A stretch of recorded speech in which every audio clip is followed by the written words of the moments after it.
아휴, 망측스러워. 사내에 환장한 년이 지랄병하고 다니는 거란께. 그 소문 듣고선 우리 서방은 초저녁부터 절대 못 나가게 붙잡고 있구만. 그러면 그래야지래. 어디에 맴놓고 밥 마실 다닐란가? 근데 그기 구신이 맞다카대.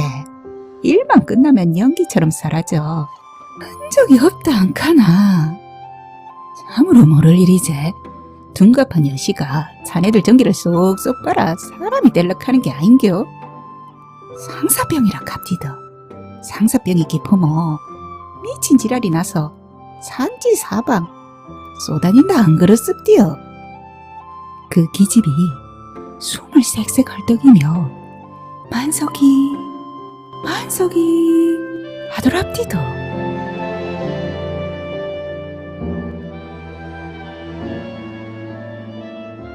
안녕하세요. 하루하루 소리를 담다 하소담이에요. 하소담 가족 여러분 잘 지내셨나요?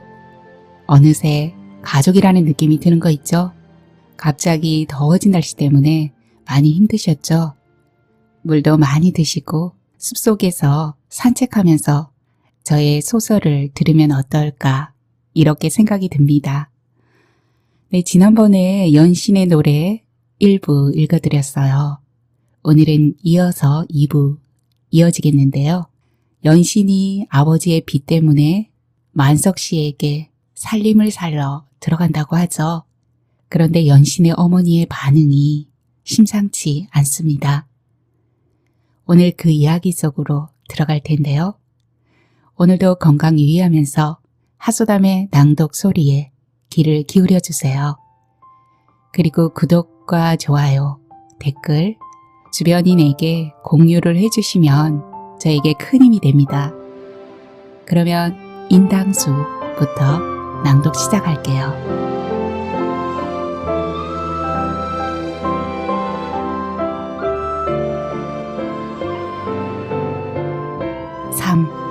인당수. 오늘은 연신이 시집가는 날이다. 새벽 푸르스름함이 차츰 붉은 치잣빛으로 밝아오는 게 좋은 날씨임을 예고한다.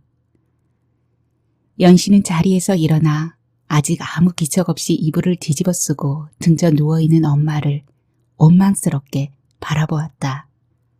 엄마는 어째 내게 이리도 무정하게 대하노. 건넌방에 잠들어 있는 두 동생 동현이와 정현이도 아직 자고 있는지 집안은 고요하다.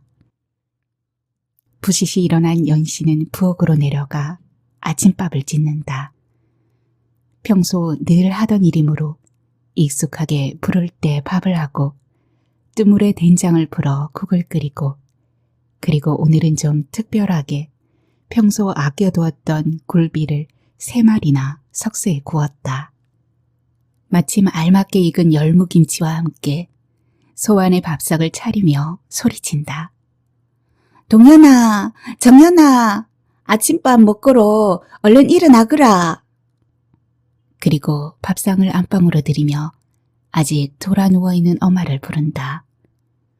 어머니도 일어나 같이 아침 잡수이소. 이때 이불 한 기퉁이가 바람이 나도록 휙 젖혀지며 노염에 찬 엄마의 얼굴이 드러났다. 파르족족한 피부와 허연 입술이 병자 같아 보이는데 눈에는 미움과 노기가 가득 차 섬찟하도록 사납게 번뜩인다. 미친년, 시집 가는 게 그리 좋나? 엄마야, 어디 내 쫓아고 가는가? 낸 인당수 제물로 팔려가는 심청이다. 그걸 모르나? 벌써 몇 날 며칠을 주고받은 똑같은 대화였다. 연신이는 그에게 제치자리로 가면서 큰 빚을 탕감하고 두 동생과 엄마가 줄이지 않고 살 만큼의 논밭도 떼어받았다. 연신은 저 하나 가서 고생하더라도 뒤에 남은 식구들이 편히 살만하면 된다는 생각에 스스로 결단을 내렸던 일이 엄마에게 그렇게도 못마땅한 건가 싶다. 처음에는 혹시 13살이나 더 많은 남자의 전처 소생까지 길러야 하는 재치 자리에 어린 연신이 가야 한다는 모친 현실에 아깝고 애처로운 마음으로 그러는가 했었다. 그러나 줄기찬 엄마의 반대와 그보다 한층 더한 저기의 분노는 연신으로선 도저히 이해가 되지 않았다. 어째 딸이 시집가는 날까지도 이래 냉차게 구는가? 연신이 울음이 북받치려 할 때 마침 두 남동생들이 세수를 하고 멀끔한 얼굴로 들어섰다. 엄마는 다시 이불을 뒤집어 썼고 삼남매가 둘러앉은 밥상은 침울했다. 연신은 동생들이 먹기 좋게 굴비를 뜯어 뼈를 발라내주며 동생들에게 당부한다. 동현아, 이제 네가 집안의 기둥인기라 부지런히 일하고 니들 어머니 잘 모시거라. 그리고 정연이는 아직 나이가 있으니까 공부를 계속 하거라. 학비는 내가 어찌든 좀 대주구마. 이 말도 그동안 누누이 했던 말이지만 다시 한번 더 단단히 찔러둔다. 좀 머리 굵었다고 동현이는 묵묵히 밥을 먹는데 돌연 정연이 하고 울음을 터뜨리며 뒷곁으로 달려나간다. 이런저런 심란하고 서러운 마음으로 뒷설거지까지 하고 난 연씨는 손수 머리를 곱게 빗어 올리고 시가에서 미리 예단으로 보낸 연두색 삼회장 저고리에 분홍 치마로 갈아입었다. 얼마 안 돼 신랑 될 이만석 씨가 운전수를 대동하여 검은색 자가용을 타고 왔다. 이만석 씨는 집안에 들어서 너무 조용하고 한산한 분위기에 놀란 듯 잠시 멍한다. 문 앞에 마중 나와 나란히 서 있던 동현과 정연, 형제와 가볍게 손을 잡은 만석 씨는 어머니는 어디 계시는가? 물었다.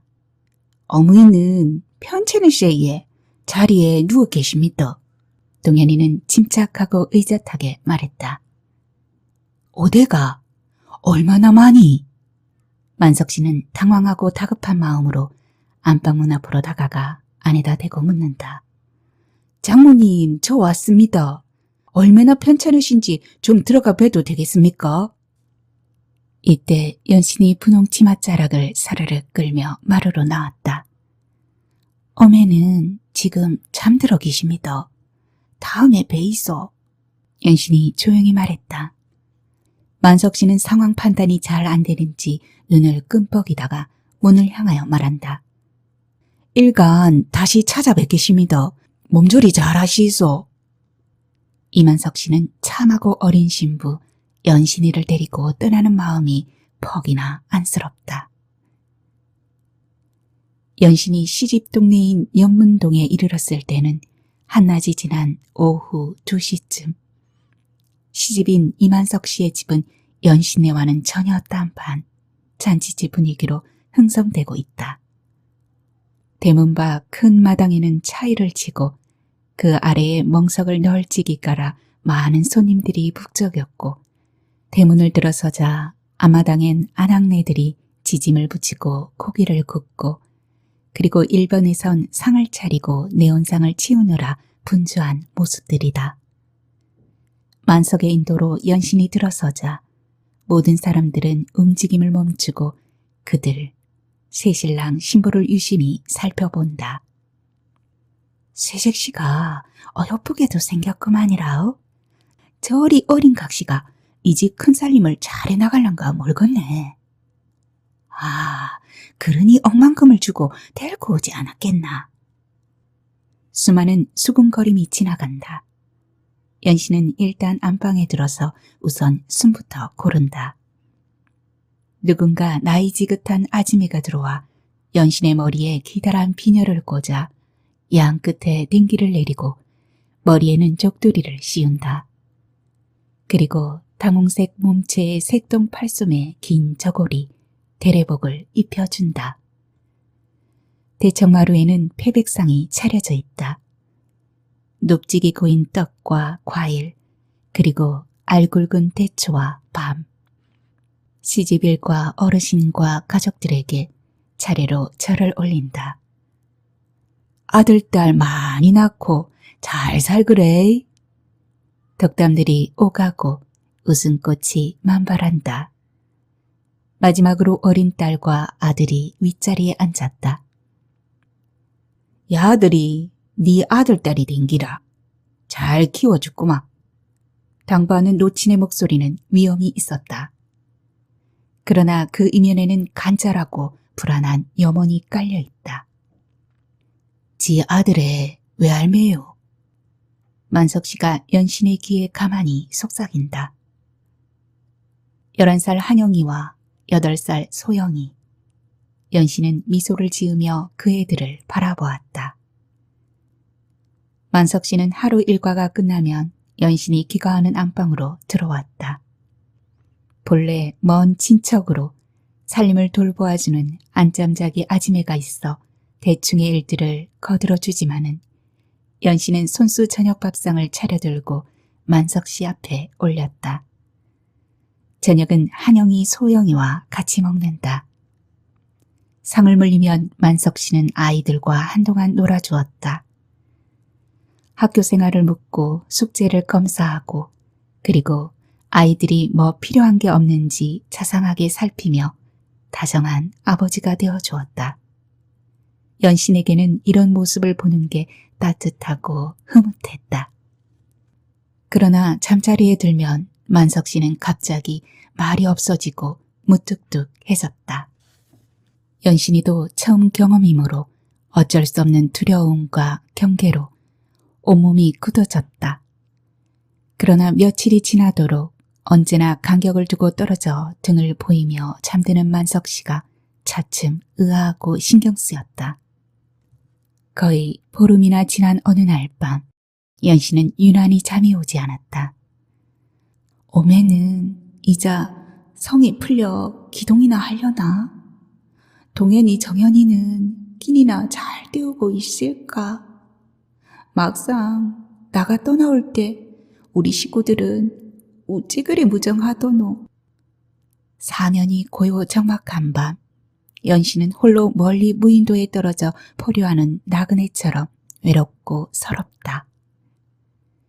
집을 떠나올 때 엄마의 매몰찬 모습, 동생들이 저 없이도 잘 지내고 있는지 걱정스러움, 그리움, 그리고 잠자리에서 커다란 등짝만을 보이며 잠드는 남편 만석씨. 문득 연신은 가슴이 쿵 내려앉았다. 혹시 저희가 나를 싫어하는 건 아닌가? 그래서 날 돌아보지도 않고 그렇담 나는 일생 이렇게 소박당하고 사는 게 아닐까? 여기까지 생각이 미치자 연신은 북받치는 서러움이 눈물로 쏟아진다. 심지어 컥컥 목을 때 흐느낌마저 솟구쳐 그걸 막느라 입술을 깨문다. 그리고 몸을 동그랗게 말아 머리를 가슴속으로 박았다. 각시야, 내 우째 우노. 자는 줄 알았던 만석씨가 팔을 뻗어 연신의 얼굴을 쓰다듬는다. 눈물 젖은 얼굴을 확인하며 벌쩍 놀라는 그가 연신의 곁으로 다가들었다. 와 그라노? 어디 아프나? 아닙니다. 그냥. 말하그라. 와 그라노. 서방님, 저를 내치시는 건 아니시지요? 오대. 네, 나를 어려워할까봐 내 떨어져 잠기라.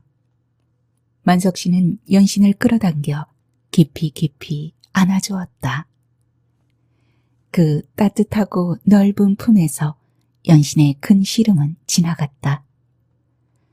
그런데 아직 연신의 가슴바닥에 무겁게 가라앉은 엄해의 알 수 없는 노여움과 증오심. 그 이유가 뭔지 어떡하든 풀어야 해. 아직 연신의 숙제는 끝난 게 아니다. 혼이 나고 달포가 다 되어갈 때 연신은 망설이며 남편에게 말했다. 저 친정집에 다녀오고 싶습니다. 말미를 주세요. 반듯한 이마와 흑백이 또렷한 연신의 눈을 가만히 응시하던 만석 씨는 빙그레 웃으며 대답한다. 아, 참 그래야지. 내가 진작에 생각했어야 하는 긴데 미안하구먼. 만석 씨는 연신의 손을 잡아 손등을 토닥이며 몇 마디 더 얹고 기분 좋게 웃는다. 마을에 얘기해서 큰 돼지 한 마리 잡고 음식도 넉넉히 해서 친척들 부르고 이웃 사람들도 모두 불러 크게 잔치 한번 하자고. 과연 만석 씨는 연신의 첫 친정 나들이에 후덕하게 넉넉한 채비를 다해 주었다. 연신의 어머니와 동생들을 위해 새 옷 한 벌씩을 선물로 준비하고 쌀 서말을 풀어 떡을 하고 엿을 고고 그리고 건어물들을 바리바리 싸서 자가용 차에 실었다. 운전수를 딸려 연신을 친정집으로 보내며 자상하게 덧붙인다. 낸 바빠서 함께 못 가지만 당신은 이틀 밤 묵고 오시오. 내 3일 뒤 오후에 댕기러 가리다. 그때 장모님께 인사도 드리고요. 연신은 남편의 빈틈없고 따뜻한 배려가 너무 고맙고 흐뭇하며 친정 나들이가 떳떳하고 자랑스럽다. 오랜만에 누나를 보는 동생 정연이 동연이도 좋아서 입이 벙긋벙긋했지만 엄마는 왜인지 아직까지도 새침해서 연신의 얼굴을 정면으로 대하지 않았다. 많이 수척해지고 누르스름한 얼굴이 끼니도 제대로 안 챙기고 방 안에서만 웅크려 지낼 것 같아 연신은 마음이 불편하고 아프다. 엄마 어떠십니까? 잘 지내십니까? 연신은 제법 새댁티가 나게 나부죽이 엎드려 큰 절을 올렸다. 이젠 머리를 짧게 잘라 신식 파마로 달라진 딸의 얼굴을 이윽이 눈부신 듯 바라보던 연신 엄마 길래는 눈을 비키며 낮은 목소리로 말했다. 잘 있었나 보구나. 잘했다. 연신은 엄마의 짧고 건조한 말 한마디에도 너무 기분이 좋아져서 예전 어린 시절처럼 마구 거침없는 수다가 쏟아져 나올 판이다. 그러나 엄마는 긴 치마를 추슬러 일어나며 다소 가라앉은 목소리로 말한다. 손님들이 많이들 오실 끼니 대접할 준비를 해야지. 마루에는 동네 안악들이 모여 전을 지지고 잡채니 나물이니 무치고 마당가의 큰 가마솥에는 이글이글한 장작불로 통돼지를 삶고 있다. 고소한 냄새에 동네 아이들도 몰려와 제기를 차고 자치기를 하며 돼지고기가 어서 익기를 은근히 기다리고 있는 눈치들이다. 이윽고 떡이며 술이며 고기며 모두 넉넉하게 먹고 즐긴 친척과 이웃들은 마음이 더없이 부드럽고 너그러워져 연신의 기지와 용기에 칭찬을 아끼지 않고 듣기 좋은 덕담들을 쏟아내었다. 푸짐한 동네 잔치가 끝나 썰물 빠지듯 손님들이 다 돌아간 후 대충 뒷정리를 하고 연신은 엄마와 마주 앉았다. 이제 어려운 고비 넘기고 한숨 놓으며 엄마와 마음을 터놓고 싶은 것이다. 엄마, 나 없어서 많이 아쉽지 않았나? 낸 엄마 보고 잡고 동연이 정연이 아들도 생각나서 밤마다 눈물이 나더라. 어째 안 그렇겠노? 네 고생할 거 뻔해. 내도 잠이 안 오더라 카이. 연신은 엄마의 이런 다정한 대답을 기대하였으나 엄마는 말끄러미 연신의 얼굴만 들여다보았다. 오매야, 어째 내 얼굴을 그리 세세히 보노? 뭐 이상한 거 있나? 연신이 얼굴을 붉히며 당황스레 두 손으로 제 얼굴을 가린다. 그리고 엄마를 건너다 보았다. 엄마는 뭔가 다른 생각에 잠긴 듯 착 가라앉은 차가운 표정으로 먼 곳으로 시선을 고정하고 있다. 분하고 노여운 마음은 많이 쓰러졌으나 여전히 쌀쌀하고 그리고 처연한 엄마의 표정이다. 연신은 문득 엄마의 얼굴이 아직 젊고 곱다는 생각을 했다. 비록 가난한 살림에 무능한 남편과 자라나는 삼남매의 호구를 위해 엄청난 삶의 질곡을 겪어왔으나 이제 얼마간 안정되어 방파제골 안에서 거센 파도를 벗어난 홀가분한 얼굴이 저럴까. 엄마가 아버지 장례 후부터는 거의 밖에 나가 거친 일을 하지 않고 집안에만 치과에 있어서인지 피부가 창백하고 해맑게 보인다. 연신이 새삼스레 물었다. 오메 몇 살이고? 아적도 세대 깎구만. 분위기가 무거워 엄마를 웃기려고 한 농담에 엄마는 사나운 눈길로 쏘아보며 무뚝뚝하게 말했다. 네 애미 낯살도 모르나? 네 서방과 내가 비슷한 나이인기라. 아차! 연신은 자신의 심한 실수에 해쓱해졌다. 따져보자면 어매는 사위보다 겨우 서너 살 위이다. 내라고 나이 많은 서방이 좋아서 갔겠나. 연신은 곧 뒤이어 나올 집안을 위해서 어쩌고 하는 말은 더 이상 입에 담고 싶지 않았다. 이제 그런 말은 철없이 유세 떠는 위성 같다는 생각으로 쑥스러워서이다. 그러나 곧 연신은 서러움이 북받치며 울컥 울음이 터져나와 펼쳐놓은 이부자리 속으로 파고 들어가 어깨를 떨며 울고 말았다. 이불을 들썩이며 흐느끼는 딸의 모습을 보며 길래는 마냥 부끄럽고 한스럽다. 내가 왜 이리도 맴이 강팍하고 어리석을까? 이러지 말아야 할 낀데. 길래도 어린 나이에 중신압이 따라 한시집으로 시집이라고 왔지만 비난한 집안에 남편이란 작자는 먹고 사는 일은 뒷전이고 성격이 사나워 제멋대로였다.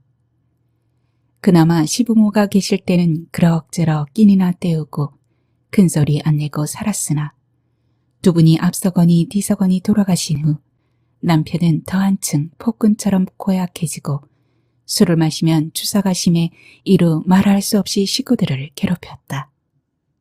그래도 맏딸인 연신이가 일찍부터 철이 들었는지 때로는 어미보다 더 강단 있고 지혜로우며 힘도 세서 딸이 아니라 조력자, 동무 같다는 생각으로 고된 세월을 함께 겪어왔던 것이다.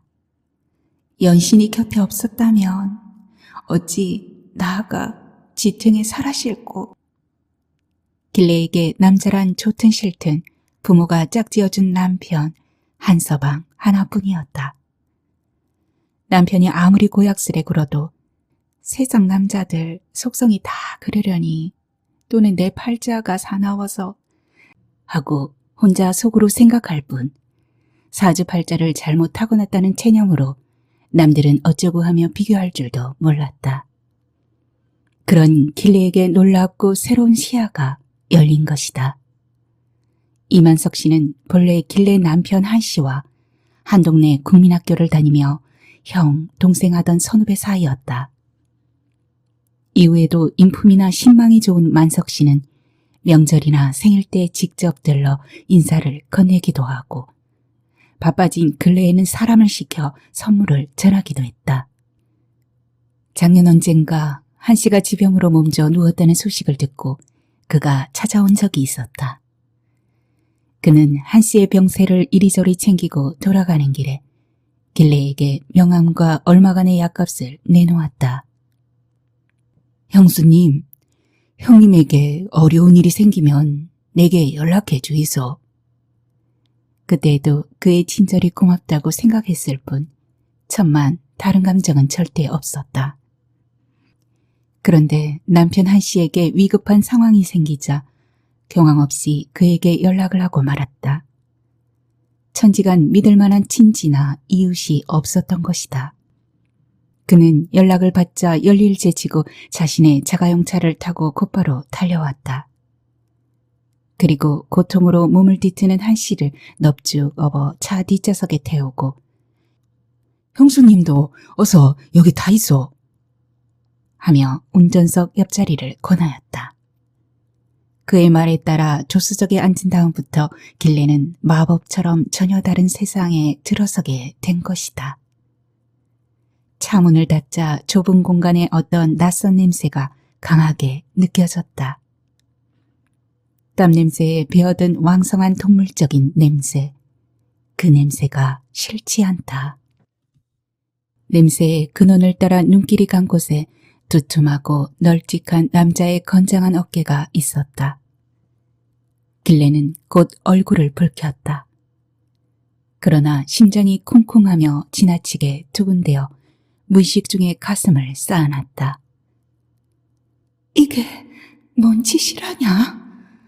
애들 아베는 저래 사경을 해내는데 이 무슨 회개한 잡생각이란 말이가. 첫 번째 낯선 충격은 영 가시지를 않은 채 그 다음은 온통 뒤죽박죽 허둥허둥이었다. 가뜩이나 병원도 처음이요. 외지 사람은 별로 대한 일이 없어 모든 게 알 수 없고 서툴기만 한 길레는 어찌할 바를 몰라 그저 일이 되어가는 모습만 손님처럼 쫓아다니며 보고 있을 수밖에 없었다. 그러나 만석 씨는 익숙하게 환자를 응급실로 옮겨놓고 의사를 찾아 경위를 아는 대로 요령있게 설명한다. 깊숙한 동굴 속에서 울리는 듯한 부드럽고 낮은 목소리. 서늘한 그의 목소리가 또한 유별나게 길레의 귓속을 파고들었다. 환자를 살피는 의사처럼 걱정스런 눈으로 유심히 남편을 들여다보는 그의 모습은 진심이 담겨 인정스럽고 피부치처럼 치밀하게 느껴졌다. 어째 저런 사람이 다 있노? 하나도 빠진 게 없는 정말 사내다운 사내 아이가. 그리고 문득 저런 사내와 하루만이라도 살아봤으면 소원이 없겠다는 생각을 했다. 그러나 곧 내 미친 거 아이가. 이 무슨 망측한 생각이란 말이가. 하며 머리를 흔들고 남편 한 씨의 초췌한 얼굴을 들여다보며 살그머니 손을 잡았다. 만석 씨와 그 정도로 응급실에서 일회성 만남이었다면 그대로 쓰러질 감정일 수도 있었을 것이다. 그런데 남편의 병세가 위중하여 서울 큰 병원으로 가야 한다는 의사의 권고를 듣고 만석 씨는 지체하지 않고 그 밤 서울로 향했다. 서대문 세브란스 병원에 도착하여 입원 수속을 하고 입원비를 지불하며 절차를 거치는 만석 씨에게는 조그만큼의 주저함도 없어 친동기같이 믿음직스럽기만 했다. 형수님, 여기 보호자란에 지장 찍어주이소. 여긴 우리나라서 제일로 좋은 병원이라 합디더. 잘 고쳐줄 꼬마 염려 놓으소. 길레는 얼굴을 붉히며 떨리는 손가락에 인주를 묻혀 손도장을 찍었을 뿐 아무 한 일이 없었다. 남편이 한 보름 동안 입원을 하고 있을 때도 그는 틈틈이 찾아와 만사를 보살펴 주었다. 마, 입원비는 걱정 마이소. 내가 부담하고 있으니까니. 고맙습니다.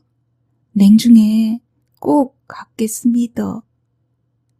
길레는 기어들어가는 소리로 이 말을 겨우 했을 뿐이다.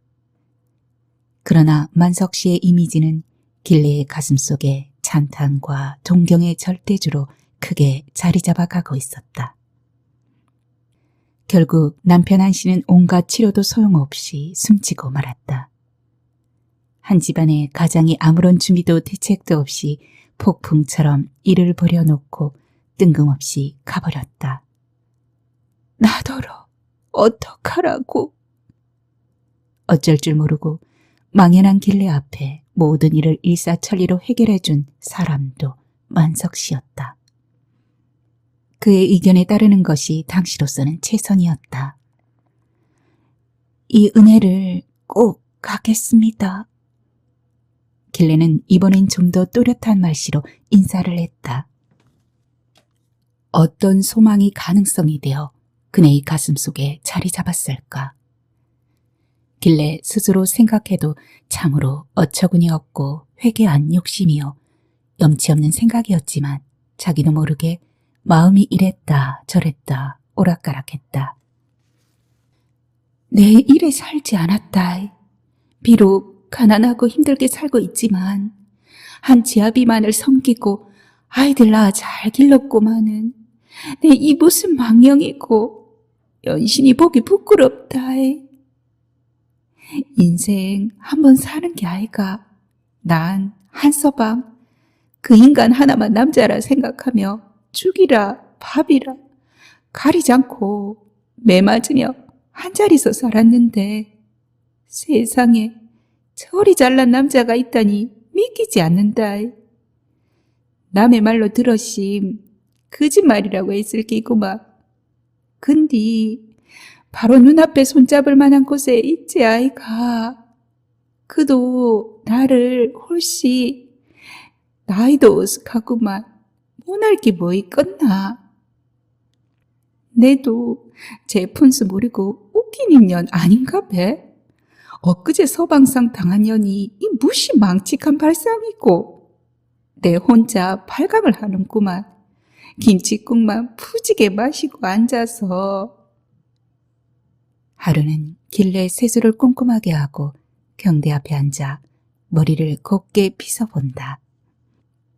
수척한 얼굴이지만 눈매가 깊고 갸름한 턱선이 아담하다. 턱 밑으로 흐르는 긴 목선도 의외로 도톰하고 희다. 네, 이제 겨우 40 좀 넘었구만.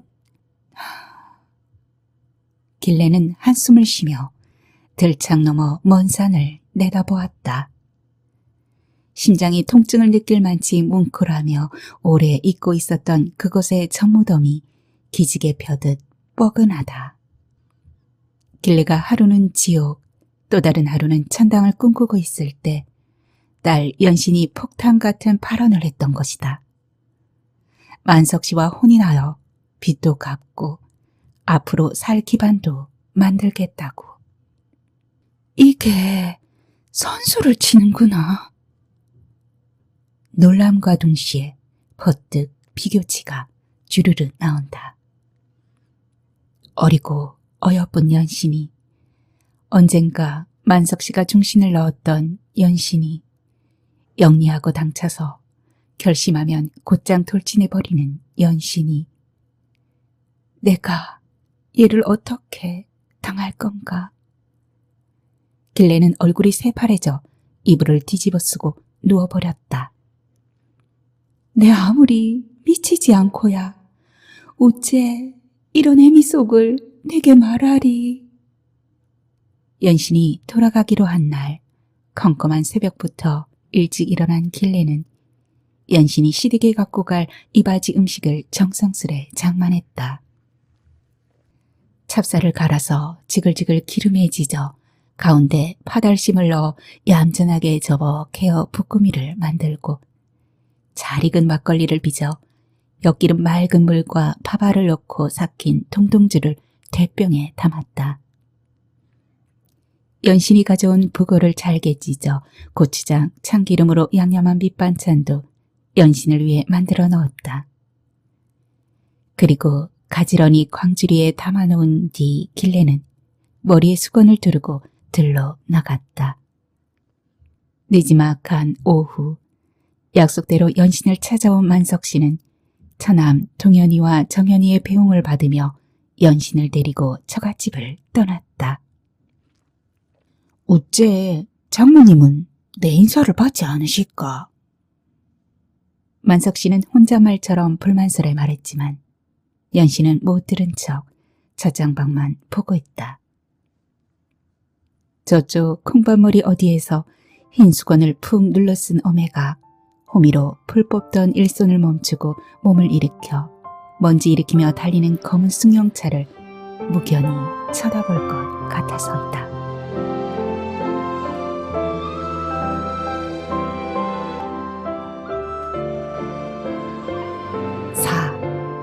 괴담.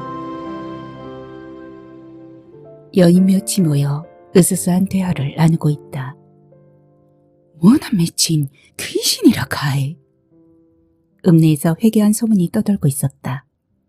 수상한 소문은 여인들 입으로부터 시작했다. 시냇가 빨래터는 여인네들이 일삼아 놀이삼아 모여 앉아 동네의 소식을 전하며 수다 떨기 더없이 좋은 장소이다. 더위가 한풀 꺾인 9월의 어느 날 오후 늦지막한 때였다. 구시는 12시 넘어서 다니는 거 아이가? 천년 묵은 여시가 둔갑을 했다 카대. 다른 여인의 숨죽인 말이다. 에이, 그건 옛날 이야기에 나오는 거 아이가? 설마 그럴라고. 웃는 여자에게 다른 여자가 말한다. 맨날 산나무 공동묘지에서 울던 여시 니들 다 알제? 그게 요샌 참참하구만. 그게 둔갑한 거 아닐까? 듣던 여인네들은 싸하니 목덜미에 소름이 끼친다. 산 그림자가 제법 길게 내려와 있다. 여인들은 갑자기 바쁘게 서둘러 빨래를 개울물에 헹구어 대야에 담고 어둡기 전에 집에 가야 한다고 제각기 종종 걸음으로 흩어졌다. 저녁 어스름이 내리는 장터에는 인적이 끊어져 휑한 바람뿐이다. 거기에 형광색이 돌도록 파르스름한 얼굴로 소복한 여인이 배회하고 있다.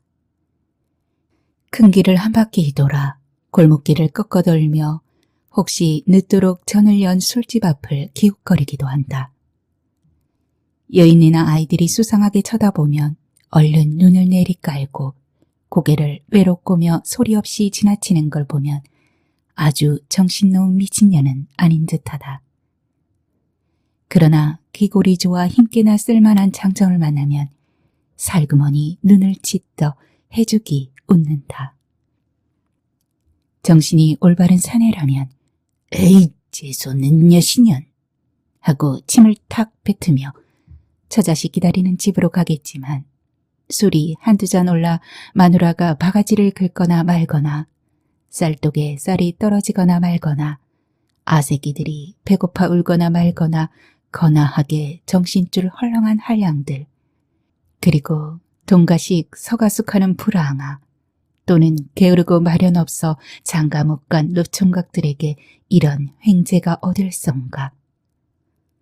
더구나 흥정도 않고 앙탈도 없이 사내가 손을 잡아 끌면 순순히 따라간다 하지 않는가.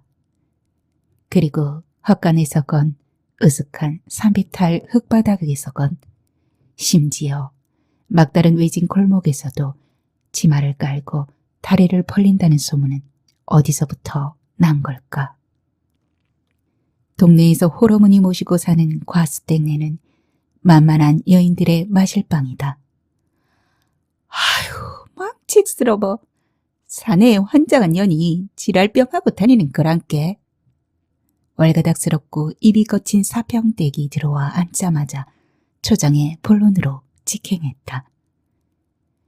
그 소문 듣고선 우리 서방은 초저녁부터 절대 못 나가게 붙잡고 있구만. 그러면 그래야지래.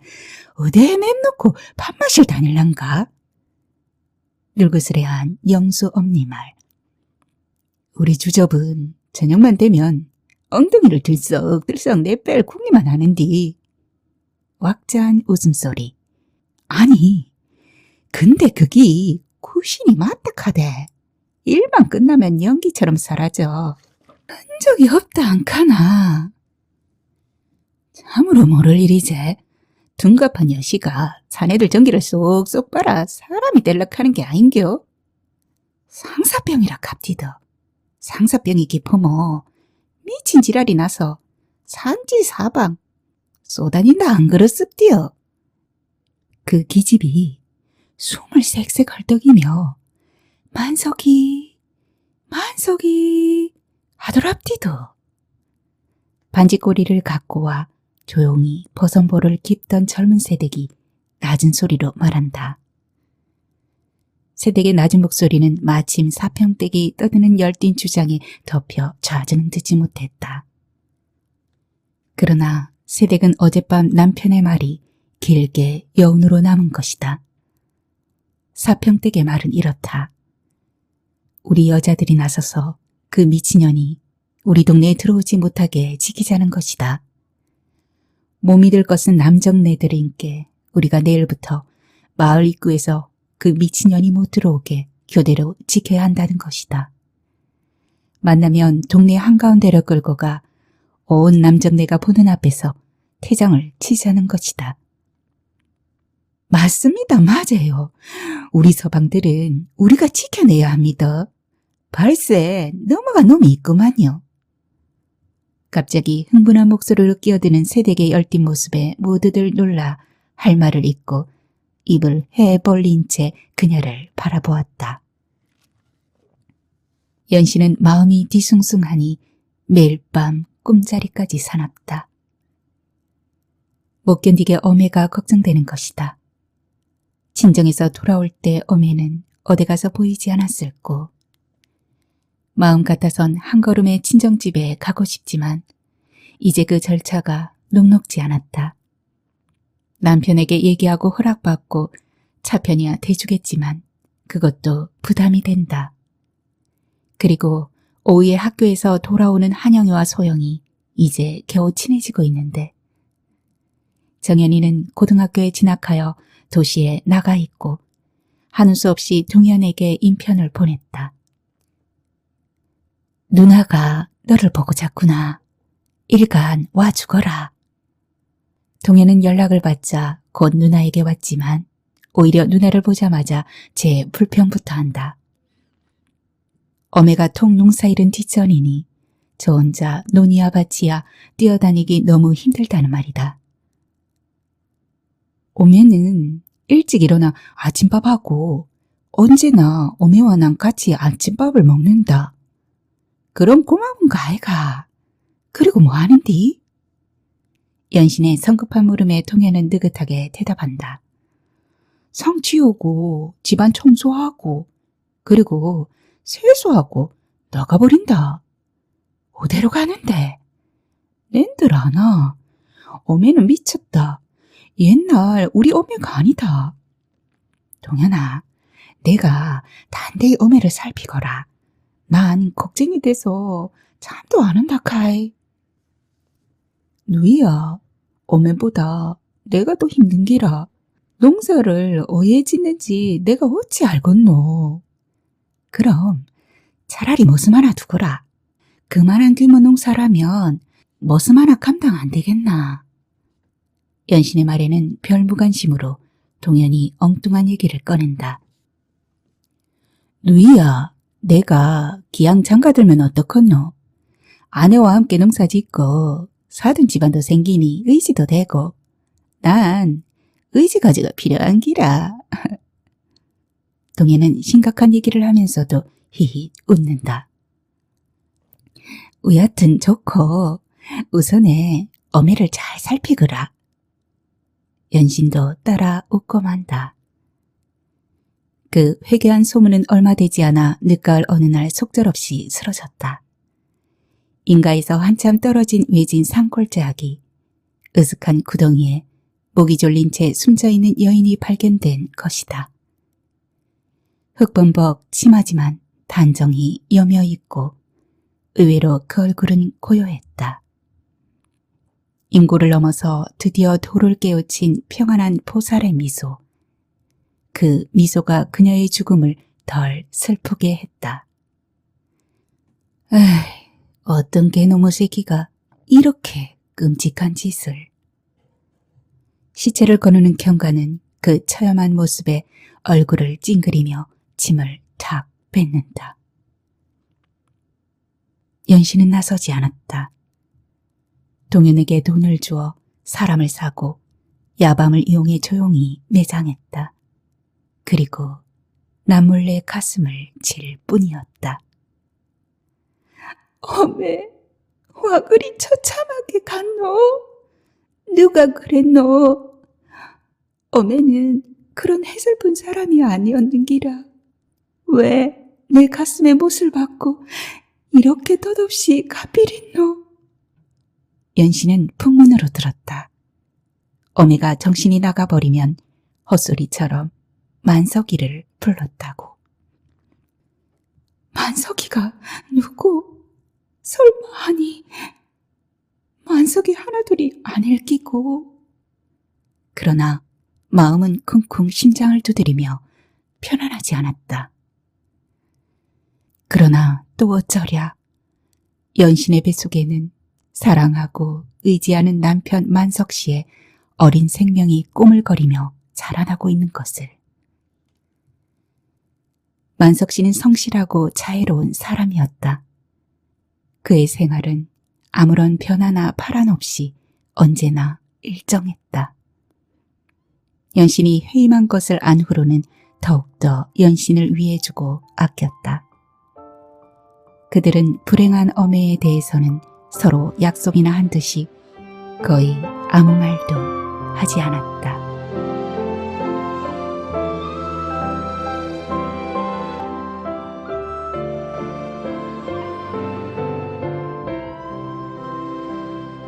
네, 하수담의 낭독은 여기까지입니다. 오늘 영상 좋으셨나요? 네, 점점 더 나은 하소담이 되어야 될 텐데 조금 부담도 되고 걱정도 됩니다.